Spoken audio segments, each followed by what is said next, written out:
बहुत समय पहले की बात है। माधवपुर गांव में सरला नामक एक गरीब विधवा रहती थी।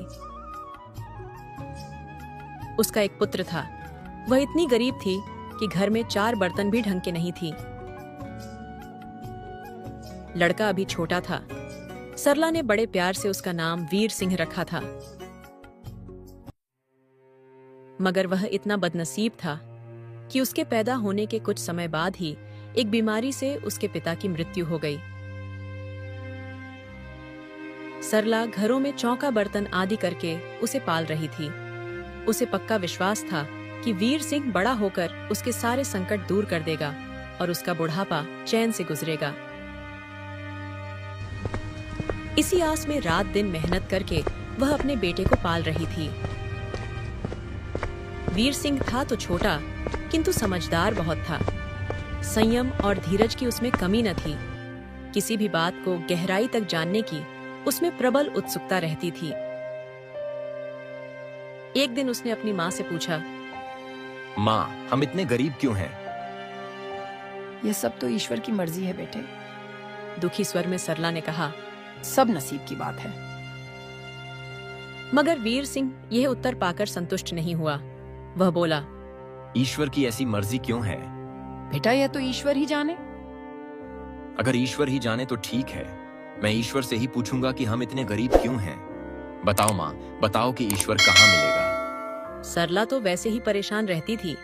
उसकी बातें सुनकर उसने कह दिया, वह जंगलों में रहता है, लेकिन तुम वहां न जाना। लेकिन वीर सिंह ने मन ही मन में उसी समय इरादा बना लिया कि वह ईश्वर को ढूंढेगा और पूछेगा कि आखिर हम इतने गरीब क्यों हैं। एक दिन वह जंगल की ओर चल दिया। जंगल घना और भयानक था। चलते चलते वीर सिंह बुरी तरह थक गया, मगर भगवान की परछाई भी उसे दिखाई नहीं दी। वह थक हार कर पत्थर की एक शिला पर जा बैठा और सोचने लगा, भगवान तो यहाँ कहीं नहीं है। आखिर गरीबी दूर कैसे हो?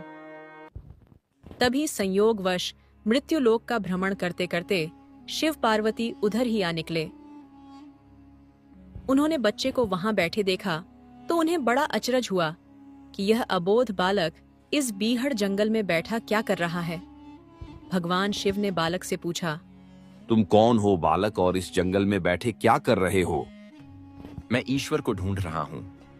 पार्वती चौंकी और पूछा, मगर क्यों? ईश्वर से तुम्हें क्या काम है? मैं उनसे पूछना चाहता हूँ कि हम इतने गरीब क्यों हैं। दूसरों की तरह हम पर भी भाग्य की कृपा क्यों नहीं है। माँ पार्वती और भगवान शिव उस बच्चे का साहस देखकर बहुत प्रसन्न हुए। माँ पार्वती तो करुणा की सागर है।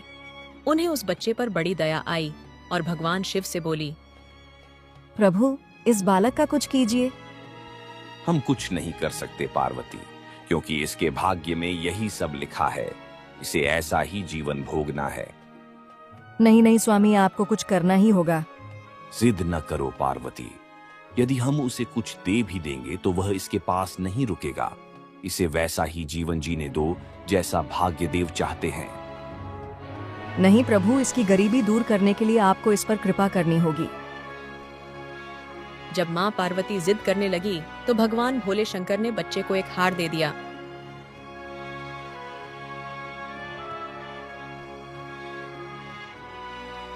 हार पाकर वीर सिंह बहुत प्रसन्न हुआ और खुशी खुशी अपने घर को चल दिया।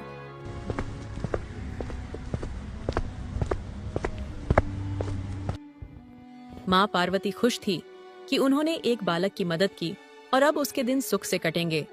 लेकिन त्रिकालदर्शी भोले बाबा जानते थे कि यह हार उसके पास रहेगा ही नहीं। चलते चलते वीर सिंह के पेट में अचानक दर्द उठा और वह शौच के लिए इधर उधर देखने लगा। उसने भगवान शिव का दिया हार पत्थर की एक शिला पर रख दिया और झाड़ियों के पीछे चला गया।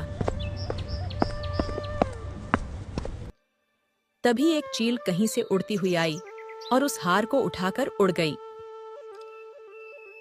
अरे, मेरा हार! सब कुछ भूलकर वीर चील के पीछे भागा। लेकिन कुछ ही पलों में चील उसकी नजरों से ओझल हो गई। तो वह बड़ा दुखी हुआ और रोते रोते अपने घर की ओर चल दिया।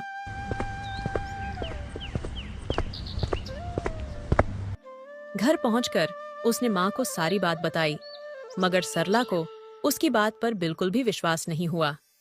हाँ, उसकी बात सुनकर थोड़ी सी उदास अवश्य हो गई, लेकिन वीर माँ को उदास देखकर निराश नहीं हुआ।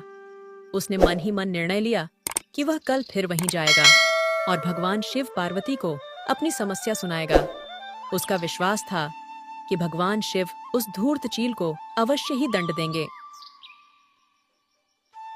सुबह वीर फिर जंगल के लिए निकल पड़ा।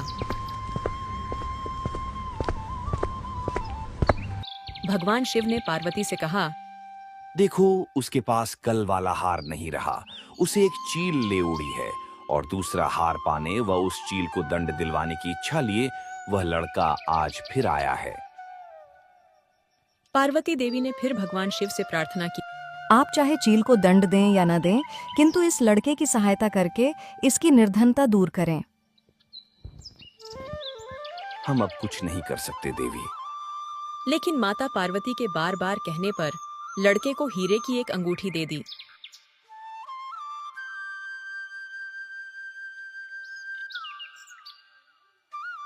लड़के ने अंगूठी जेब में रखी और खुशी खुशी अपने घर चल दिया। उसने सोच लिया था कि वह अब एक पल के लिए भी अंगूठी को अपने से अलग नहीं करेगा। चलते चलते अचानक उसे प्यास लगी। वह सरोवर के किनारे पहुंचा और जैसे ही वह चुल्लू भरकर पानी पीने के लिए झुका, वैसे ही उसकी जेब से अंगूठी निकलकर पानी में जा गिरी और इससे पहले कि वह उठाता, एक मछली उसे निगल गई। वीर फिर रोते रोते घर आया और माँ को सारी बात बताई। बेटा, जब भाग्य देवता खुश होंगे तो मिट्टी भी सोना बन जाएगी, मगर इस प्रकार किसी के देने से हमारी गरीबी दूर नहीं होगी। उसे समझाकर माँ अपने काम में लग गई, मगर वीर भी हार मानने वाला नहीं था। उसने मन ही मन सोच लिया था कि वह कल फिर जाएगा। तीसरे दिन वह फिर जा पहुंचा। शिव और पार्वती उसका यह साहस देखकर बहुत खुश हुए। इस बार भगवान शिव ने उसे कुछ हीरे दिए। हीरे पाकर वह बहुत खुश हुआ और इस बार बिना कहीं रुके उसने सीधे अपने घर जाने का निश्चय किया, क्योंकि 2 बार उसकी चीजें खो चुकी थीं। जब वह घर पहुंचा, मां घर पर नहीं थी। वीर सिंह ने हीरे एक लोटे में रखकर कोने में छिपा दिए और मां को ढूंढने निकल पड़ा। वह मन ही मन सोचने लगा कि अब माँ को किसी के घर काम करने की क्या आवश्यकता है? अब तो हम अमीर बन गए हैं। उधर पीछे से चोर उसके घर में घुसे और जो भी सामान हाथ लगा लेकर भाग निकले। उस सामान में लौटा भी था जिसमें हीरे रखे थे। जब वह मां के साथ वापस आया तो देखा कि हीरे गायब थे। इतना ही नहीं, घर का दूसरा सामान भी गायब था। अब तो उसकी मां को बहुत गुस्सा आया। वह बोली, क्यों मुझे नई नई कहानियां सुनाकर पागल बनाता जा रहा है? सारा दिन आवारा की तरह इधर उधर भटकता रहता है और शाम को पिटाई के डर से कोई नई कहानी सुना देता है। डांट सुनकर लड़का रोने लगा। वह तो केवल वही जानता था कि जो कुछ भी उसने बताया था वह सत्य था। डांट खाकर लड़के की हिम्मत और बढ़ गई और अगले दिन वह फिर उसी स्थान पर जा पहुंचा। भगवान भोले शंकर सोचने लगे कि इस पर इतनी मुसीबतें पड़ी लेकिन इसने हिम्मत नहीं हारी। भगवान शिव बहुत प्रसन्न हुए। इस बार उसे एक सोने का एक सिक्का दिया। सिक्का लेकर वीर खुशी खुशी अपने घर को चल दिया। जब उसने घर जाकर वह सिक्का अपनी मां को दिया तो उसकी मां बहुत खुश हुई। अब क्योंकि उन पर भाग्य देवी की कृपा हो गई थी, अतः सारे काम ही अपने आप शुभ होने लगे। दूसरे दिन ही एक मछली वाला उसके गांव में मछली बेचने आया तो लड़के ने वही सिक्का देकर मछली खरीद ली। उसकी मां ने मछली का पेट चीरा तो वह अंगूठी निकली जो भगवान शिव ने उसे दी थी और जो उसकी जेब से तालाब में गिर गई थी। माँ ने अंगूठी संभाल कर रख ली और वीर से बोली, जा बेटा, जंगल से थोड़ी लकड़ियां ले आ, आज घर में ईंधन बिल्कुल नहीं है। लड़का कुल्हाड़ी लेकर जंगल की ओर चल दिया।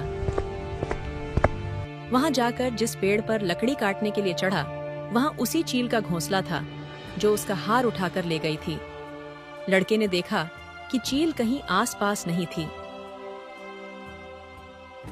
वीर ने अपना हार उठा लिया और जो भी थोड़ी बहुत लकड़ियां पेड़ के आसपास पड़ी थीं, वहीं उठाकर घर की ओर चल दिया। मां हार पाकर बहुत खुश हुई। अब तो देखते ही देखते उनके दिन बदल गए। घर में किसी चीज का अभाव नहीं रहा। फिर ईश्वर की कुछ ऐसी करनी हुई कि जो चोर उसके घर से हीरे चुरा कर ले गए थे, उन्हें सपने में महादेव ने चेतावनी दी कि जो हीरे उस लड़के के घर से चुरा कर लाए थे, वे तुरंत वापस कर दो, वरना तुम्हारा सर्वनाश कर दूंगा। चोर उसी दिन हीरे उसके घर पर दे गए और अपनी गलती के लिए माफी भी मांगी। इस प्रकार उस अभागे का भाग्य चमक उठा। अब उसके घर में किसी चीज की कमी न थी और उनकी गरीबी सदा के लिए समाप्त हो गई। इस कहानी से आपको क्या सीखने को मिला, नीचे कमेंट में जरूर बताएं और चैनल को सब्सक्राइब करें। जय महाकाल।